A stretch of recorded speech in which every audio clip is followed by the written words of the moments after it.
Right then. All right. So we're working on stuff. Uh, I went in that middle stall of the garage and cleaned some stuff and moved it out of the way so I could get the table saw out to do this beam creation that I'm doing. And I realized in short order, these are 12-foot long planks, and I am gonna need a second set of hands. I don't have that here since Scrunchy went off the reservation, so I could bother Steve next door. I did send a message to Tim, but I realized in short order I was being a little bit too picky about what I'm trying to accomplish here. What I wanted to do was I wanted to shave just a little bit off the plank to get rid of this rounded edge. One edge I want to keep rounded, but the other edge I wanted flat. The other side I wanted flat. And the reason for that is when I screw this up to the ceiling, I wanted it to look like a beam, a full-size beam that was poking through the drywall. In other words, so here's the beam and the drywall was butted up to it. And by cutting a sharp, crisp edge on one side, shaving off about that much, once it's screwed up to the ceiling, it gives that appearance. Yeah, it's an optical illusion that makes it look like a 4x4, or in this case a 6x6 beam that's recessed into the ceiling and the drywall is butted up to it. I realized at 12 foot long, there's no way in hell I could do this by myself. Somebody has to be on the other end of the board pulling it through the saw. Not only that, the saw blade is not big enough, high enough to cut all the way through the beam in one pass, standing on end, like this. Yeah, the saw blade's not high enough to come out the top. That means I gotta flip the whole thing over, flip it 180, and feed it back through the saw again. I'm like, why? Just so that when I look at it, it looks like the beam is recessed into the ceiling, into the drywall? Nobody else is gonna notice. It's only gonna be me. Now, I am anal like that, so it's gonna bug me, but who cares, you know? Hold on.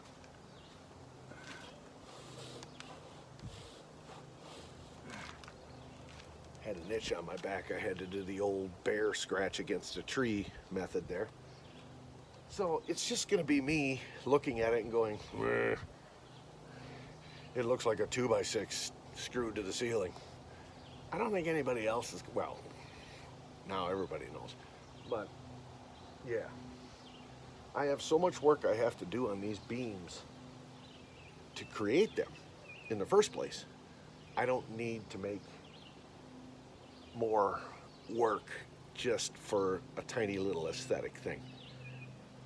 So what I'm doing now is I'm going through with the flap wheel sander, and I've chosen the side of the board that I want to use, and I intentionally picked 2x6s that were beat up, had a jagged edge on them, you know, they're all monkeyed up, like right here, this is all chewed out, they got a lot of knots in them. Yeah, because the whole purpose of this method is to make it look like an old fossilized weathered beam. But what I have to do now is I have to literally, there's printing on these beams, there's marks on the beams from strapping and offloading and stuff. I have to get rid of all that first. Then I have to rusticate the thing, beat it all up, make it look like hell. But I have to sand it first, because when this came through the mill, through the planer and the shaper to make those boards out of a log, they got a real smooth finish, and the stain doesn't want to absorb into the wood. It's almost like a glaze when it goes through the knives on the router or on the shaper and the planer. It puts a glaze on the wood, the friction, and the stain doesn't soak in. It just sits on top. So I have to literally go over the whole board with a palm sander and about 120 grit paper just to take that shine off, just so the stain will soak into the wood. So there's a lot involved in this, right? Then I have to go into the bedroom and do a bunch of stuff in there to get ready for this. Since I don't have an able-bodied individual here to help me put it up on the ceiling and screw it in, I'm gonna have to do like I did at my trailer, and I'm gonna have to take a ladder, set it up, set the board on one end of the ladder, go to the other end of the board, pin it to the ceiling, then go back to the ladder, push that up, pin that to the ceiling, and then work my way down to suck it up tight to the ceiling. Yeah, big project. So I'm out here in the sun, just so that when it does come time to stain this, it dries real fast. The threat for thunderstorms seems to have gone away. Yeah, it's a nice bluebird sky right now, so we're gonna get cracking on this.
Alright, all the edges are done.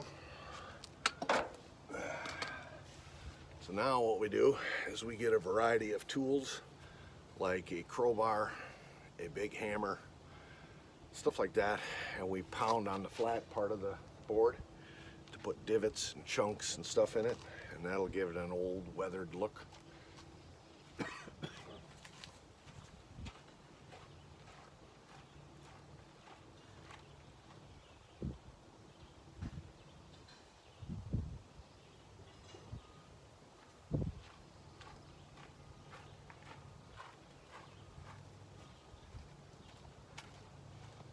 So what I'm going to do here is three things. I'm going to use the corner of this to put some deep gouges in. I'm going to use the round part of this ball peen hammer to put some divots, and then the edge of this hammer to put some half moons.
So on the edges, it's not making much of an impact, so I'm going to use the corner here.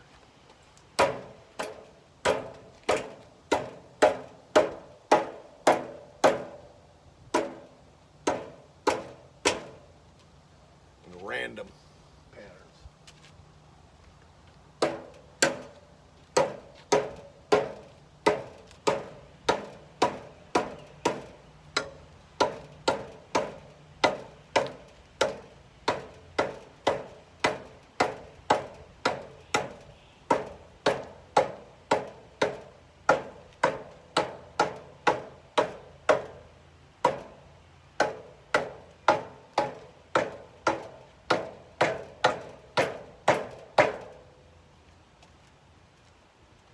And what this does is it gives it pockets for the stain to go into, and those parts stay dark. So then when you stain the rest of the board and you wipe it off with the rag so that the grain shows, all those little pockets stay almost black, and it makes it that old fossilized look.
So like I said before, if you ever watch me rusticate a beam, it doesn't look like anything now without the stain on it. Once you put the stain on, that's when it pops.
And just think, I gotta do this for pretty near every single room in the house. Yep. All right, I'm gonna grab the palm sander. I'm gonna put a little finer grit on there than what I have been using. I've been using about 60 grit, 80 grit, and that's a little too harsh because it's leaving swirl marks. So I'm going down to about 160 just to knock the shine off and hopefully not have those swirl marks. So that's a long process, so I won't bore you with that, but stay tuned.